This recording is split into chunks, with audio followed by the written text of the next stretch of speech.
আসসালামু আলাইকুম। সংবাদে আপনাদের সবাইকে স্বাগতম জানাচ্ছি আমি নুসরাত। শুরুতেই সংবাদ শিরোনাম। বাংলাদেশের সর্বশেষ গুরুত্বপূর্ণ আপডেট সংবাদে আপনাকে স্বাগত। শুরুতেই সংবাদ শিরোনাম, পরে বিস্তারিত। প্রথমেই জানাবো আমাদের হাতে থাকা সর্বশেষ গুরুত্বপূর্ণ সবথেকে তাজা আপডেট সংবাদ। জুলাই জাতীয় সনদের কার্যকারিতা স্থগিত চেয়ে রিট। জুলাই জাতীয় সনদকে অবৈধ এবং সংবিধানের সঙ্গে সাংঘর্ষিক ঘোষণার নির্দেশনা চেয়ে রিট দায়ের করা হয়েছে আজ বেলা 11টার দিকে হাইকোর্টের সংশ্লিষ্ট শাখায় অ্যাডভোকেট ইউনুস আলী আকন্দ জনস্বার্থে এই রিটটি দায়ের করেছেন। রিটে জুলাই জাতীয় সনদের কার্যকারিতা স্থগিত চাওয়া হয়েছে। রিটে মন্ত্রিপরিষদ সচিব, আইন সচিব, জাতীয় ঐক্যমত্য কমিশন ও প্রধান নির্বাচন কমিশনার সহ সংশ্লিষ্টদের রিটে বিবাদী করা হয়েছে। এরপর জানাবো যত দ্রুত সম্ভব স্থানীয় সরকার নির্বাচন, বললেন মির্জা ফখরুল। স্থানীয় সরকার পল্লী উন্নয়ন ও সমবায় মন্ত্রী মির্জা ফখরুল ইসলাম আলমগীর বলেছেন, যত দ্রুত সম্ভব দেশে একটি স্থানীয় সরকারগুলোর নির্বাচন ব্যবস্থা গ্রহণ করা হবে। তিনি বলেন, দেশের আর্থিক অবস্থা এই মুহূর্তে ভালো আছে, এখনই সময় এই নির্বাচনগুলো করে ফেলার। এদিকে জাতীয় স্মৃতিসৌধে প্রধানমন্ত্রী শ্রদ্ধা। বাংলাদেশের নবনিযুক্ত প্রধানমন্ত্রী তারেক রহমান তিনি জাতীয় স্মৃতিসৌধে শ্রদ্ধা জানিয়েছেন। আজ তিনি জাতীয় স্মৃতিসৌধে তিনি নেতাকর্মীদেরকে নিয়ে শ্রদ্ধা জানান সেখানে। এরপর শহীদ প্রেসিডেন্ট জিয়াউর রহমান ও খালেদা জিয়ার কবরে পুষ্পস্তবক অর্পণ করেন নবনির্বাচিত নতুন বাংলাদেশের প্রধানমন্ত্রী তারেক রহমান। জানাবো, আমি আগেও বলেছি বিসিবি নির্বাচন প্রশ্নবিদ্ধ ছিল, বললেন ক্রীড়া প্রতিমন্ত্রী আমিনুল হক। গত বছরের অক্টোবরে ক্রীড়াঙ্গনে সবচেয়ে আলোচিত বিষয় ছিল বাংলাদেশ ক্রিকেট বোর্ড বা বিসিবি পরিচালনা পর্ষদের নির্বাচন। ক্রিকেট বোর্ডের সেই নির্বাচনে সরকার হস্তক্ষেপের অভিযোগ তুলে ১৬ ক্লাবের কাউন্সিলররা নির্বাচন থেকে সরে দাঁড়ানোর সিদ্ধান্ত নেয়। পরে বর্তমান কমিটির অধীনে সব ধরনের ঘরোয়া ক্রিকেট বয়কট করেছিল ঢাকার ৪৫টি ক্লাব, যারা এখন পর্যন্ত সেই বয়কট অবস্থানে রয়েছে। এবং সর্বশেষ জানাবো, জাতির উদ্দেশ্যে ভাষণ দেবেন নতুন প্রধানমন্ত্রী। আজ সন্ধ্যা 6:30টায় জাতির উদ্দেশ্যে ভাষণ দেবেন বাংলাদেশের নবনির্বাচিত নতুন প্রধানমন্ত্রী তারেক রহমান। জানা গেছে, তারেক রহমানের পক্ষ থেকে আজ এসব বিষয় নিশ্চিত করা হয়েছে। সেখানে তারেক রহমান আগামীতে একটি সুন্দর ও সমৃদ্ধির বাংলাদেশ কিভাবে গড়ে তোলা যায় সেসব বিষয় নিয়ে তিনি মূলত কাজ করতে চান এবং দেশের মানুষকে তিনি কি উপহার দিতে চান সেসব বিষয়গুলোই তিনি সবাইকে দেখিয়েছেন। প্রিয় দর্শক, এতক্ষণ শুনছিলেন সংবাদ শিরোনাম, এবারে বিস্তারিত। তবে তার আগে বন্ধুরা অনুরোধ থাকবে, এই সংবাদটিতে একটি লাইক দিন। এই চ্যানেলে আপনি নতুন হয়ে থাকলে আমাদের সংবাদটি দেখতে দেখতে চ্যানেলটি সাবস্ক্রাইব করে রাখুন। কমেন্ট করে বন্ধুরা আপনার মূল্যবান মতামত জানিয়ে দিন আপনি বিশ্বের কোন দেশ থেকে বা বাংলাদেশের কোন স্থান থেকে আমাদের সংবাদটি দেখছেন এবং শুনছেন। আর বন্ধুরা, সংবাদটি আপনার সোশ্যাল মিডিয়া ফেসবুকে শেয়ার করে বন্ধুদেরও দেখার সুযোগ করে দিন। গাজা যুদ্ধে আপনি যদি নিরীহ ফিলিস্তিনিদের ভালোবেসে থাকেন, কমেন্টে ইয়েস লিখে পুরো বিশ্বকে জানিয়ে দিন। এবারে বিস্তারিত। জুলাই জাতীয় সনদের কার্যকারিতা স্থগিত চেয়ে রিট। জুলাই জাতীয় সনদকে অবৈধ এবং সংবিধানের সঙ্গে সাংঘর্ষিক ঘোষণার নির্দেশনা চেয়ে রিট দায়ের করা হয়েছে আজ বেলা 11টার দিকে হাইকোর্টের সংশ্লিষ্ট শাখায় অ্যাডভোকেট ইউনুস আলী আকন্দ জনস্বার্থে এই রিটটি দায়ের করেছেন। রিটে জুলাই জাতীয় সনদের কার্যকারিতা স্থগিত চাওয়া হয়েছে। রিটে মন্ত্রিপরিষদ সচিব, আইন সচিব, জাতীয় ঐক্যমত্য কমিশন, প্রধান নির্বাচন কমিশনার সহ সংশ্লিষ্ট রিটে বিবাদী করা হয়েছে।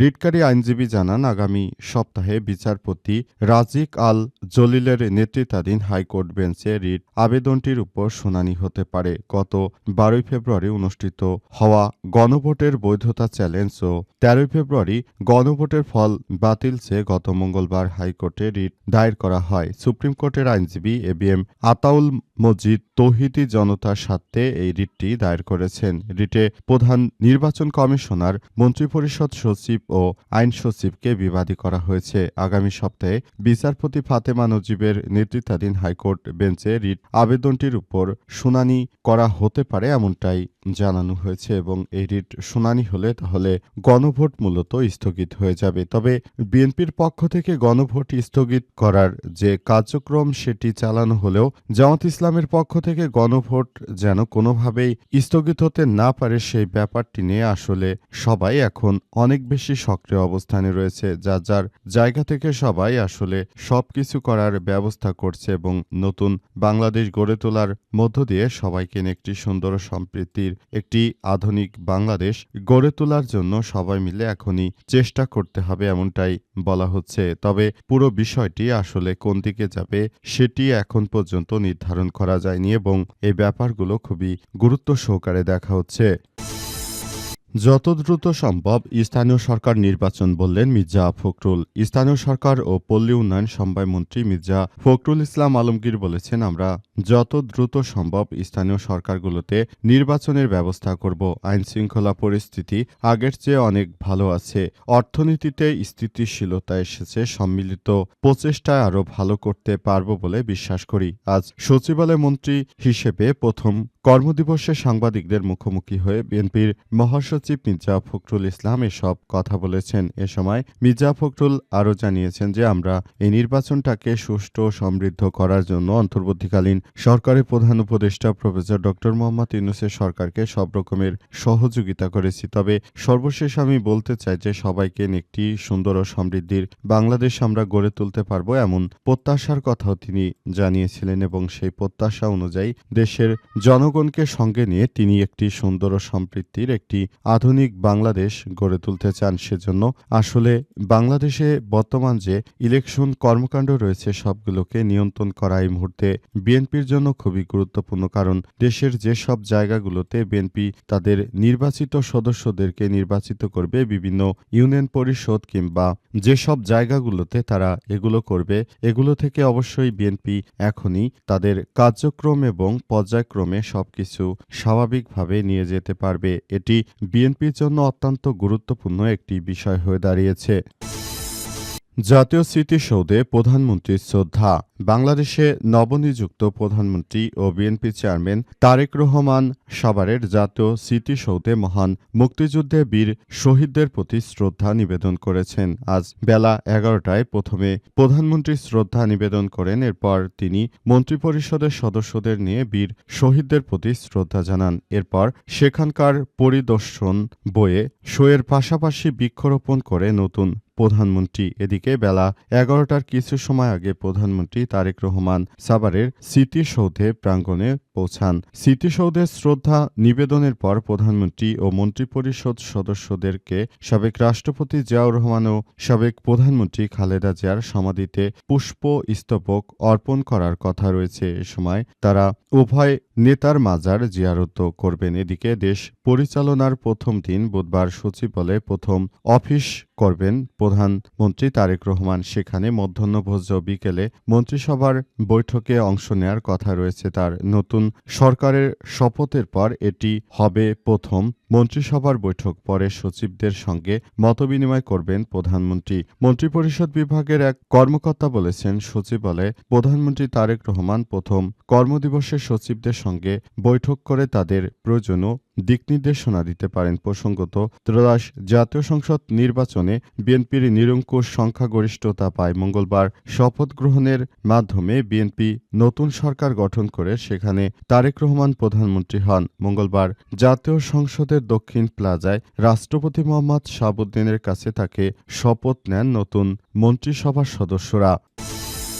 আমি আগেও বলেছি বিসিবি নির্বাচন প্রশ্নবিদ্ধ ছিল বললেন ক্রীড়া প্রতিমন্ত্রী। গত বছরের অক্টোবরে ক্রীড়াঙ্গনে সবচেয়ে আলোচিত বিষয় ছিল বাংলাদেশ ক্রিকেট বোর্ড বা বিসিবি পরিচালনা পর্ষদের নির্বাচন। ক্রিকেট বোর্ডের সেই নির্বাচনে সরকার হস্তক্ষেপের অভিযোগ তুলে ১৬ ক্লাবের কাউন্সিলররা নির্বাচন থেকে সরে দাঁড়ানোর সিদ্ধান্ত নেয়। পরে বর্তমান কমিটির অধীনে সব ধরনের ঘরোয়া ক্রিকেট বয়কট করেছিল ৪৫টি ক্লাব, যার সুরাহা এখনও করতে পারেনি বিসিবি। এদিকে ত্রয়োদশ জাতীয় সংসদ নির্বাচনে বিজয়ী বিএনপির সরকারের যুব ক্রীড়া মন্ত্রণালয়ের প্রতিমন্ত্রী হয়েছেন জাতীয় ফুটবল দলের সাবেক অধিনায়ক আমিনুল হক। বিসিবির নির্বাচন ও বর্তমান কমিটির বৈধতা নিয়ে আগে থেকেই আলোচনা করে আসছিলেন দেশের এই কিংবদন্তি গোলরক্ষক। প্রতিমন্ত্রীর দায়িত্ব পাওয়ার পরপরই তিনি বিসিবির গত নির্বাচনকে প্রশ্নবিদ্ধ বলে আখ্যা দিলেন। মঙ্গলবার ১৭ ফেব্রুয়ারি বিকেলে প্রধানমন্ত্রী তারেক রহমানের নেতৃত্বাধীন নতুন মন্ত্রিপরিষদ সদস্য হিসেবে শপথ নেন আমিনুল। শপথ গ্রহণ শেষে সন্ধ্যায় মিরপুরে নিজ বাসভবনে সাংবাদিকদের মুখোমুখি হয়েছিলেন তিনি। সংবাদ সম্মেলনে দেশের ক্রীড়াঙ্গন, বিশেষ করে ক্রিকেট বোর্ডের বর্তমান পরিস্থিতি ও টি-২০ বিশ্বকাপ খেলতে ভারতে না যাওয়া নিয়ে নিজের অবস্থান ব্যক্ত করেছেন তিনি। বিসিবি নির্বাচন নিয়ে প্রশ্ন তুলে আমিনুল বলেছেন, ক্রিকেট বোর্ডের নির্বাচন নিয়ে আমি আগেও বলেছি, এখনও বলছি, প্রশ্নবিদ্ধ একটি নির্বাচন হয়েছে। বিষয়গুলো যেহেতু আইসিসির নিয়মের অধীনেই, তাদের বিধিবিধান অনুসারে আমি তাদের সঙ্গে বসে আলোচনার মাধ্যমে ঠিক করব কিভাবে আমরা ভালো একটি পর্যায়ে যেতে পারি। তাদের সঙ্গে বসা এবং তাদের সঙ্গে আমরা সেভাবেই কাজ করব, এমন একটি বিষয় তিনি ইতিমধ্যেই সামনে এনেছেন।